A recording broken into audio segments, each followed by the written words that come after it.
Hey guys, welcome back to Akki vlogs. So guys, ఇక్కడే చూస్తున్నారు కదా, రథసప్తమి రోజు రథాన్ని లాగుతున్న విషయం కొంతమందికే తెలుసు. ఎందుకంటే కొన్ని విలేజెస్ లో మాత్రమే ఈ జాతర సెలబ్రేట్ చేస్తారు.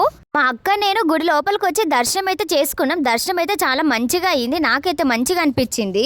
టెంపుల్ వ్యూ అయితే చాలా బాగుంది. మరి జాతర ఉన్నందుకు స్పెషల్ గా కనిపిస్తుందా లేదా ఉండడమే ఇలా ఉందా అర్థం కావట్లే. ఇంకా జాతరలో మా అక్క బ్యాంగిల్స్ అయితే ఇప్పించింది. నా శారీ పిక్ లో ఉన్న బ్యాంగిల్స్ ఆమె ఇప్పించింది. ఇంకా మా అక్క పిల్లలు రిమోట్ కార్ కావాలని ఏడుస్తూ ఉంటే ఇక్కడ రేట్స్ మాత్రం భారీగా ఉన్నాయి.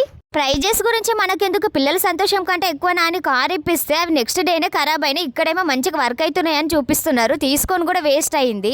అలా జాతర మొత్తం తిరిగాక బొరుగుల దగ్గరికి అయితే వచ్చేసినాం. దీనిని మా సైడ్ బొరుగులని అంటారు, మీ సైడ్ ఏమంటారో కామెంట్ లో చెప్పేసేయండి. ఒక్కో ప్లేస్ లో ఒక్కో వర్డ్ అంటారు, అదేంటో తెలుసుకుందాం. జాతర వచ్చిందంటే పిల్లలకి పండగే అని చెప్పొచ్చు. ఎందుకంటే ఇలా చిన్న చిన్న గేమ్స్ అయితే ఉంటాయి, మస్తు ఎంజాయ్ చేస్తూ ఆడుకుంటారు. మా అక్క పిల్లలు కూడా గేట్ పాస్ తీసుకొని ఇక్కడ బెలూన్ దగ్గర అయితే ఆడిపించిన కొద్దిసేపు.